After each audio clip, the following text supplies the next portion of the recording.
자, C번 상황을 한번 볼게요. C번은 B만큼씩 우리가 지급을 받는데 지급받는 일자가 언제냐면 매년 말이에요. 그러니까 아까는 우리 1월 1일 날 받는다고 했었죠. A번, B번하고. C번하고 D번은 매년 말에 받기 때문에 12월 말에 받는다고 생각하면 돼요. 매년 말에 우리가 지급을 받는데 그때 연금 A의 현재 가치와 미래 가치가 어떻게 될 것인가. 계산하는 방법은 A번, B번과 유사하죠. 자, 똑같이 우리 유도해 볼 텐데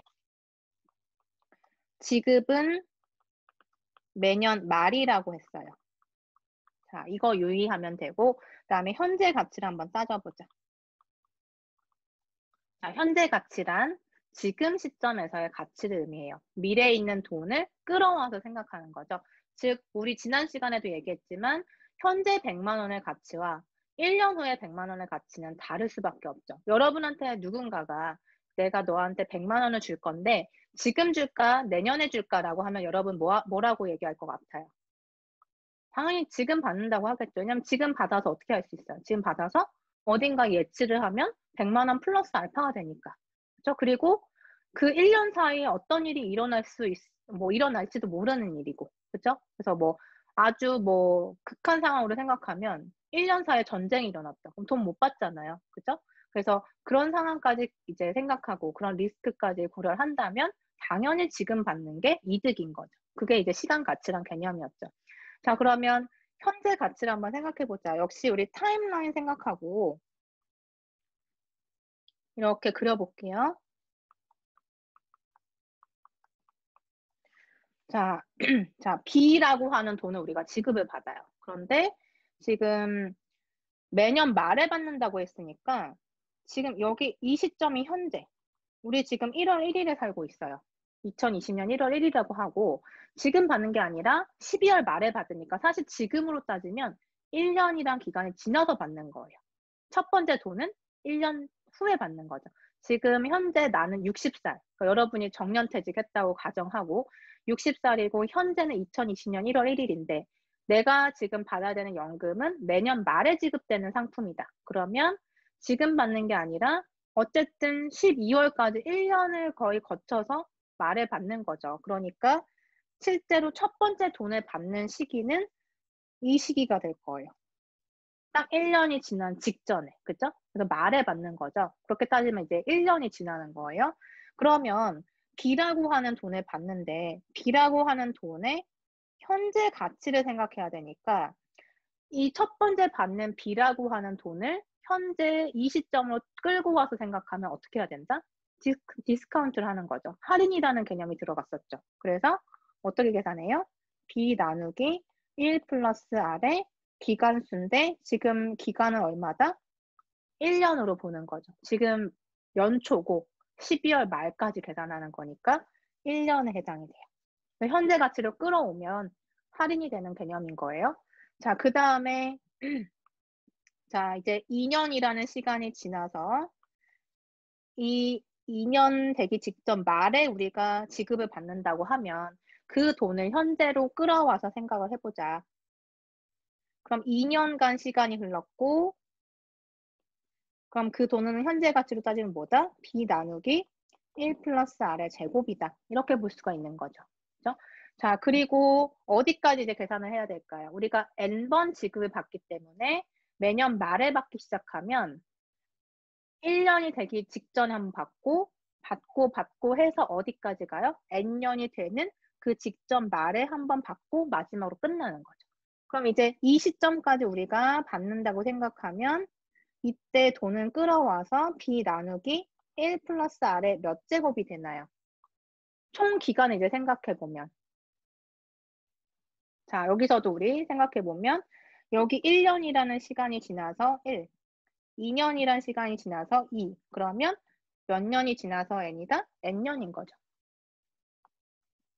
그쵸? 그래서 이 모든 돈을 싹 더해주면 현재 가치가 된다는 거예요. 그래서 A의 현재 가치, 연금의 현재 가치, 0이란 시점에서의 가치 A0는 이거 이제 쫙 더해봅시다. 1 플러스 R분의 B 더하기 1 플러스 R의 제곱분의 B 더하기 점점점 어디까지? 1 플러스 R의 N제곱분의 B까지. 이렇게 되겠죠. 자, 그래서 B로 묶어내고 1 플러스 R분의 1 더하기 1 플러스 R의 제곱분의 1 더하기 점점점 1 더하기 R의 N제곱분의 1 이렇게 묶어낼 수가 있어요. 자, 그러면 역시 이 괄호 안에 있는 부분도 우리가 등비급수 식을 이용하면 간단히 정리가 될 것 같죠? 자, 공비 한번 따져보세요. 얼만큼씩 똑같이 곱해져 나가는가? 1 플러스 R분의 1이 곱해진 거 눈에 보이시죠? 그래서 공비가 1 플러스 R분의 1이다. 그럼 공비 마이너스 1분의 공식이 뭐였냐면 첫 번째 항 곱하기 공비의 몇 제곱이 되냐면 전체 항의 개수 몇 개 있어요? 지금 여기 보면 1제곱부터 n제곱까지 n개가 있는 거죠. 그래서 항의 개수는 n제곱 써주면 되고 마이너스 첫 번째 항. 지금 등비급수 공식 세 번째도 또 이용하고 있죠.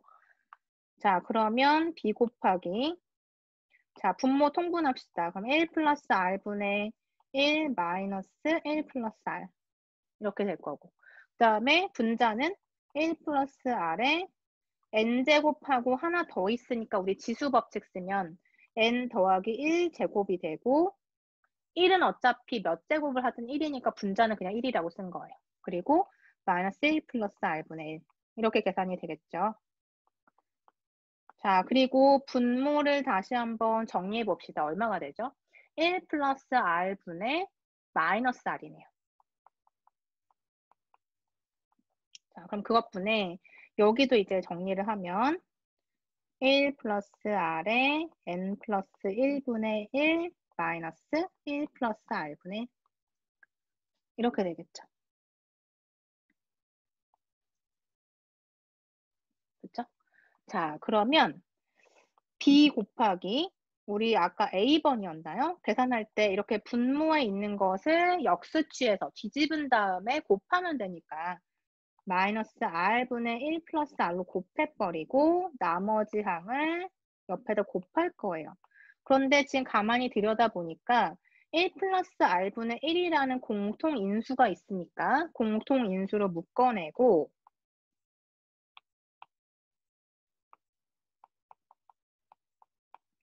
나머지를 쓸게요. 그럼 1 플러스 r에 n제곱분의 1 마이너스 1 이렇게 묶어지겠네요. 그쵸?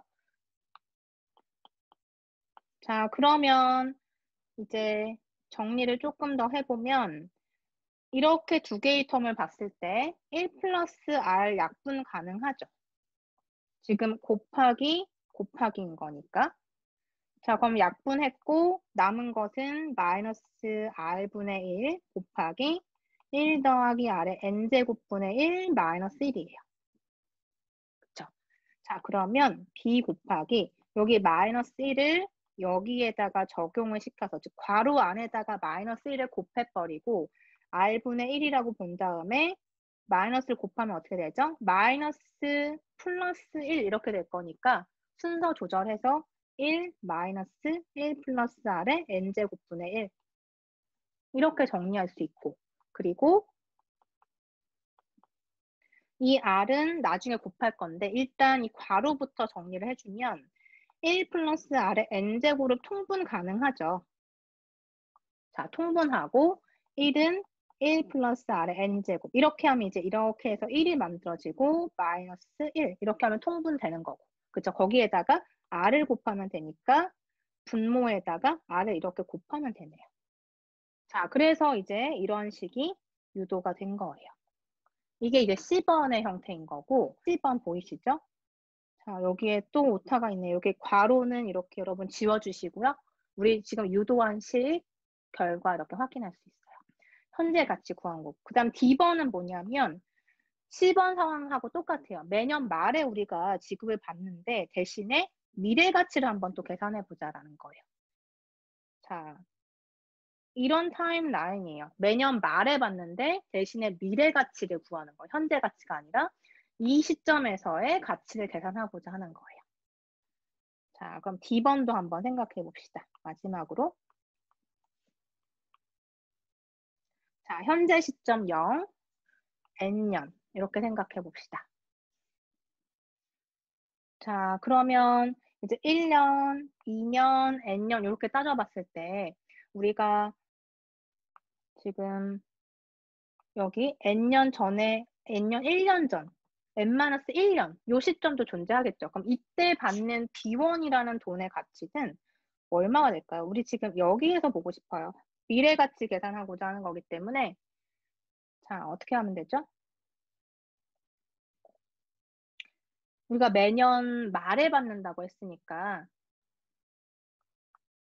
자, 미래에서 이제 따져보면 매년 말에 받는다. 그러면 여기서 받는 돈 없죠. 우리 지금 시점에서 받는 돈 없고 언제 받는다? 12월 말에 받는다. 그러니까 이때 받는 거예요. 첫 번째 받고. 그다음에 두 번째 이렇게 2년 지나서 받고. 이렇게 받는 셈인 거죠. 그러면 마지막에 받는 돈은 언제 받는 거냐? 딱 N년이 끝나기 직전인 12월 말에 받는 거죠. B1을 받아요. 근데 우리는 지금 뭘 구하고자 하는가? N년이라고 하는 이 시점에서의 가치를 계산하고자 하는 거예요. 그러면 이때 받은 B1의 가치는 얼마예요? 이때 받은 B1의 N년 말에서의 가치는 그냥 B1일 뿐이죠. 지금 받은 거니까. 우리 지금 여러분 여기가 지금 60살이고 이때 80살이라고 가정해 보세요. 내 80살 말에 마지막 내가 연금 받는 게 80살 되던 해에 12월 말에 내가 마지막 연금을 받아요. 그러면 그때의 모든 그 앞에 20년 동안 받은 가치를 지금 80살의 가치에서 살펴보고자 하는 건데 80살에 받은 B1은 B1인 거죠. 왜냐하면 그때의 가치를 보는 거니까. 그때 받은 돈은 그냥 B1인 거죠. 그죠? 자, 그래서 B1을 받는 거고 그 다음에 N-1년, 즉 1년 전에 우리가 받은 B1은 80살의 기준에서 봤을 때는 얼마가 지났다? 1년이란 시간이 지났고 이때 B1이라는 돈의 가치를 이 시점에서 미래로 당겨서 생각을 해보면 미래로 밀어서 우리가 시간을 밀어가지고 생각을 해보면 B1은 얼마가 되겠어요? 더 커지는 거죠, 돈이. 얼마가 된다? B 곱하기 1 더하기 R의 1제곱만큼. 그쵸? 자, 이렇게 따지면 N-2년이라고 하는, 즉 78살이 되었을 때 그때는 80살의 나이에서 봤을 때 가치를 생각해보죠. 그러면 2년이라는 시간이 흘렀고 그럼 2년이라는 시간만큼 보상이 되는 거죠. 그래서 이때 B1이지만 2년이 흐르고 나면 얼마가 돼야 된다? B 곱하기 1 더하기 R의 제곱만큼. 그죠?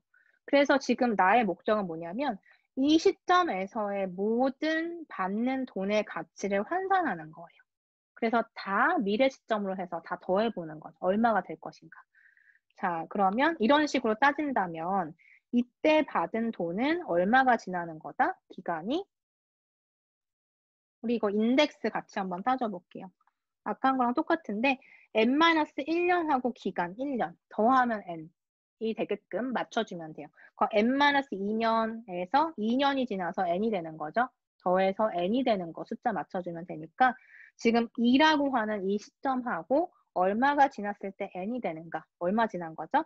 N-2년 지난 거죠. 그래서 B 곱하기 1 플러스 R의 N-2승 이렇게 되는 거고 그리고 우리가 첫 번째 받는 돈은 언제냐면 이 시기잖아요. 그렇죠? 1년이 지나서 연말에 받는 거니까 첫 번째 받는 돈은 여기가 아니라 현재 시점이 아니라 1년 뒤 이 시점에서 처음 받는 건데 이때 받은 B1은 80살에 가서 봤을 때 얼마냐는 거예요. 그러면 몇 년이 지났다? N-1년이 지났다. 그래서 B 곱하기 원금 B에다가 1 플러스 R에 N-1제곱을 해서 미래 시점의 가치로 계산한 거예요.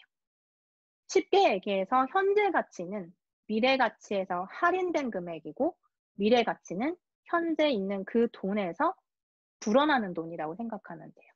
자, 그래서 이것을 이제 다 더하면 되니까 AN이라고 써봅시다. N년에서의 연금의 가치. 그러면 A의 N은 뭐가 된다? 더해봅시다. B에서부터 시작해서 B의 1 더하기 R의 1제곱 더하기 점점점 B 곱하기 1 더하기 R의 N-1제곱. 자, B 더하기 B의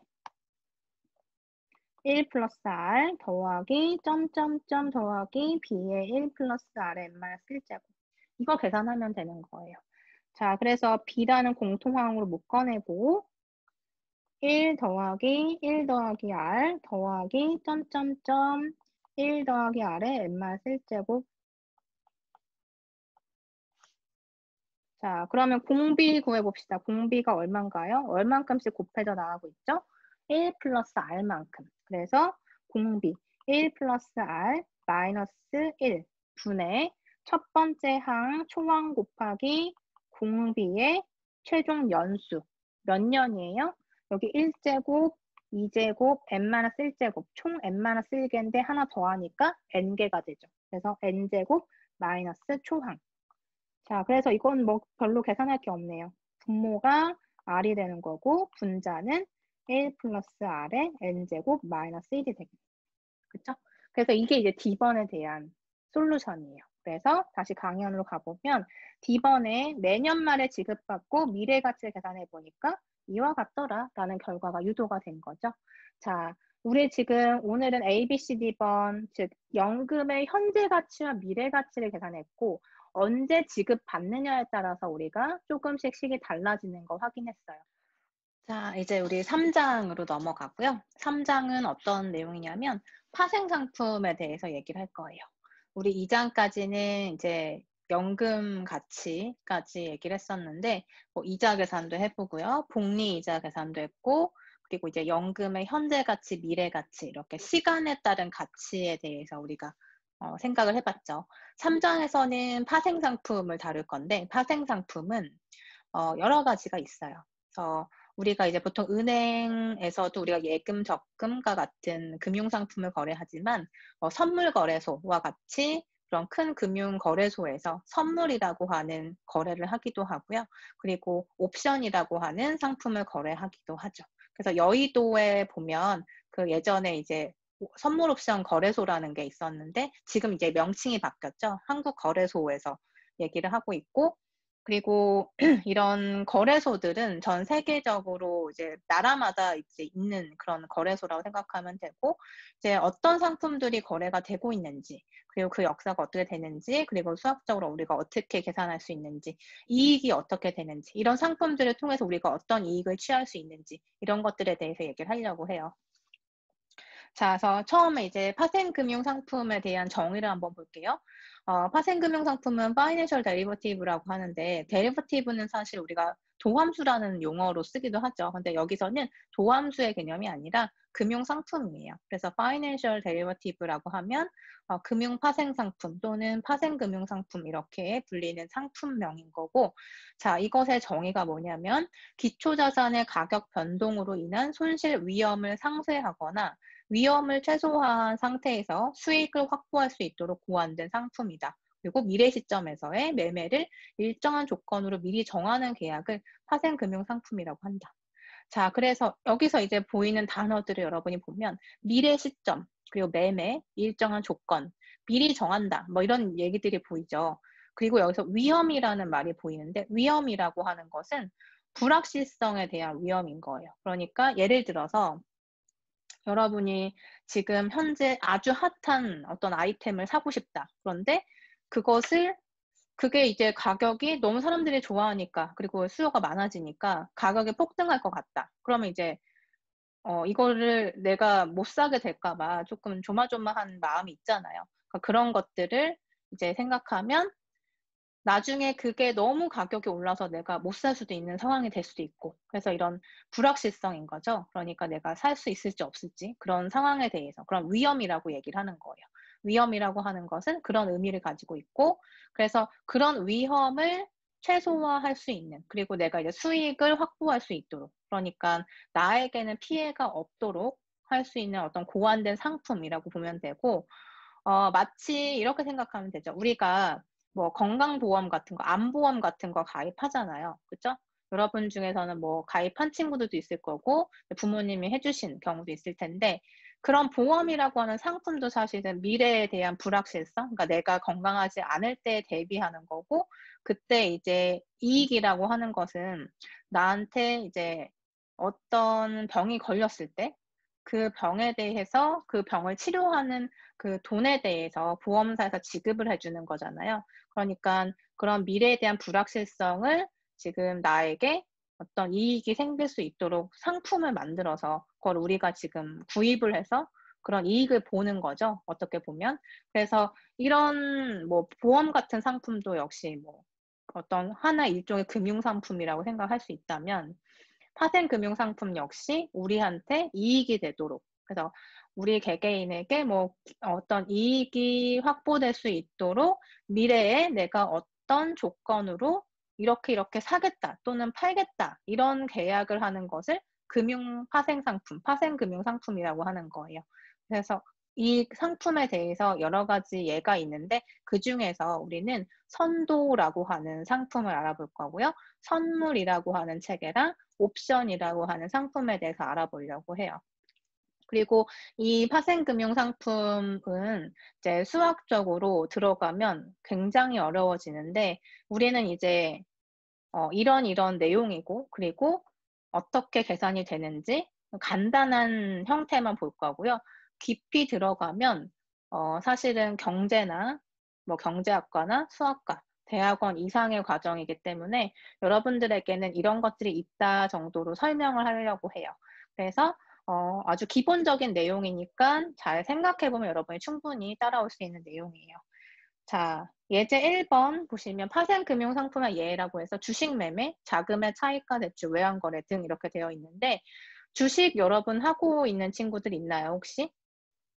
뭐 주식이 이제 국내 주식도 있고 국외 주식도 있고 이렇게 되어 있고요. 그리고 주식 거래를 하려면 여러분이 은행을 가거나 아니면 증권사에 가서 개설을 하시면 되죠. 그리고 주식 거래를 할 때는 내가 팔거나 사거나, 그러니까 어떤 주식이라는 그 상품을 내가 사고 팔 수 있는 건데 사고 파는 중간에서 그 거래를 이제 도와주는 어떤 업체가 있는 거죠. 그래서 그 업체가 증권사인 거고 증권사에서는 내가 그 거래를 할 때마다 수수료를 가져가죠. 그래서 이제 주식 매매도 사실 하나의 파생금융 상품의 예인 거고 그다음에 자금 차입과 대출 이런 것도 상품이죠. 그리고 외환거래 이런 것들도 이제 파생금융 상품의 예라고 볼 수가 있어요. 자, 그중에서 이제 특히 선도라고 하는 상품에 대해서 보려고 하는데 선도를 우리가 포워드라고 하고요. 선도는 거래소에서 거래하는 게 아니에요. 거래소가 있어서 뭐 우리의 거래를 중재하고 제재하는 그런 역할을 하는 거래소가 있는 것은 아니고 일정량의 상품을 계약할 때 미리 합의한 가격으로 미래 일정 시점에서 인수도하기로 맺는 계약이다라고 되어 있죠. 지금 정의가. 자, 무슨 말이냐면 자, 선도라고 하는 상품은 주로 그러니까 우리가 농경사회였잖아요. 예전에 지금도 마찬가지로 농사를 짓고 있죠. 그러니까 벼농사 같은 경우에 벼를 우리가 수확을 하는데 가을에 수확을 하죠. 그러면 그때 이후 즉 농부가 농사를 짓고 그리고 중간 상인이 있어서 그 쌀을 받아서 판매를 할 거예요.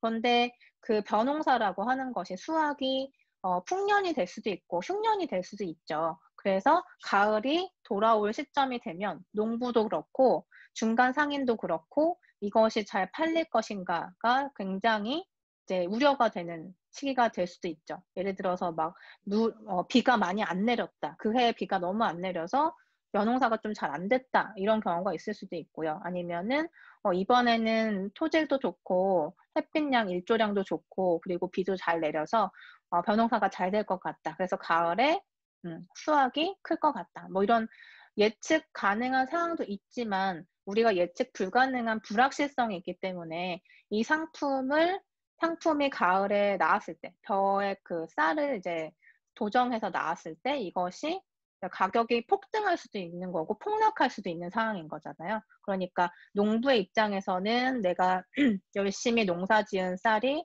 좋은 값을 받아서 내가 이익을 취하는 것이 목적일 것이고 중간 상인도 마찬가지로 잘 팔아서 이익을 남기는 게 목적이겠죠. 자, 그래서 이런 거래를 수확할 당시 가서 거래하는 것이 아니라 미리 거래를 해버리는 거예요. 그러니까 가을에 추수를 해서 우리가 쌀을 매매하고 그리고 다시 팔고 사고 뭐 이런 과정을 할 텐데 그것을 가을에 가서 하는 게 아니라 봄에 미리 약속을 하는 거예요. 이번 가을에 1kg당 나는 쌀을 얼마에 팔겠습니다. 그리고 중간 상인 역시 저는 이만큼의 양의 쌀을 이 금액으로 받을게요. 이 금액으로 팔게요라고 약속을 미리 하는 거예요. 그래서 지금 선도의 정의에 보면 일정량의 상품을 계약 시 미리 합의한 가격으로 미래 일정한 시점에서 인수도하기로 하는 계약이다라고 되어 있죠. 그러니까 지금 일정량의 상품이라고 했을 때 지금 예로 든 거는 쌀이잖아요. 쌀이라고 하는 상품을 우리가 기초자산이라고 해요. 자, 기초자산이라고 하는 것은 위에서 보면 파생금융상품에도 나와 있죠. 그러니까 주체가 되는 물건, 상품이라고 보시면 돼요. 자, 예를 들어서 여러분이 쿠키를 판다. 그러면 쿠키라고 하는 상품이 기초자산이라는 거예요. 그 자산을 어떻게 팔 것인가, 그것을 미리 정하는 계약이고, 그 미리 정하는 미래의 시점, 그러니까 내가 언제 이것을 이 가격에 팔겠다라고 약속을 하는 거기 때문에 미래의 일정한 시점을 정해놓고 파는 거죠. 예를 들어서 올해 12월 10일 날 내가 이 물건을 이 가격에 팔겠습니다 하고 약속을 하는 거예요. 그래서 미래의 일정한 시점이 일단 존재해야 되겠죠. 이 날에 거래하겠습니다라는 게 필요하니까. 그래서 그 날을 결제일이라고도 하고 또는 만기라고도 해요. 우리가 은행에서 예금 상품 가입하거나 적금 상품 가입해도 만기가 존재하죠. 1년 뒤에 만기. 그러면 1년 동안 열심히 돈을 넣어서 나중에 1년 뒤에 그 전체 총액을 찾는 거죠. 이자랑 더해서. 그래서 만기라고 하는 것은 끝나는 날인 거예요. 그 거래가 성사되는 날. 이렇게 보면 되고, 우리는 만기를 뭐라고도 하냐면 maturity라고도 하고 아니면 expire이라고도 해요. 그래서 maturity date이라고도 하고 expiry date이라고도 하고 줄여서 이렇게 쓰기도 하죠. 자, 그러면 미리 합의한 가격은 어떻게 될까요? 예를 들어서 지금 내가 쿠키를 만들 때 쿠키 하나당 1,000원이 들었다. 그런데 나중에 나는 그 쿠키를 2,000원에 팔고 싶어요. 그러면 그 가격, 2,000원에 팔겠다라고 선언한 그 가격을 선도 가격이라고 하는 거예요. 그래서 미리 합의한 가격, 그러니까 얼마에 팔겠다라고 이제 선언하는 그 가격을 선도 가격이라고 하고 이 가격을 이제 forward price라고도 해요. 선도 가격, 영어로 그냥 풀어서 쓴 거죠. 약속한 가격이라는 뜻이에요. 자, 그리고 인수도 한다라는 뜻은 사고 파는 계약을 의미해요. 그러니까 미래 시점에서 그런 가격으로 내가 기초자산을 어떤 물건, 특정한 물건을 그때 가서 사고 파는 계약을 선도라고 한다. 이게 이제 선도예요. 이때 기초자산을 우리가 뭐라고도 하냐면 underlying asset이라고 해요. 자, 그래서 뒤에서 우리가 파생금융상품 몇 가지 더 볼 건데 그때 이제 underlying asset이라고 하면 이게 기초자산이다. 여러분이 알고 있으면 되는 거죠. 자, 이렇게 우리가 생각할 수가 있고 그래서 미리 합의한 가격을 선도 가격, forward price라고 하는데 이것에 대비해서 우리가 현물 가격이라는 게 있어요.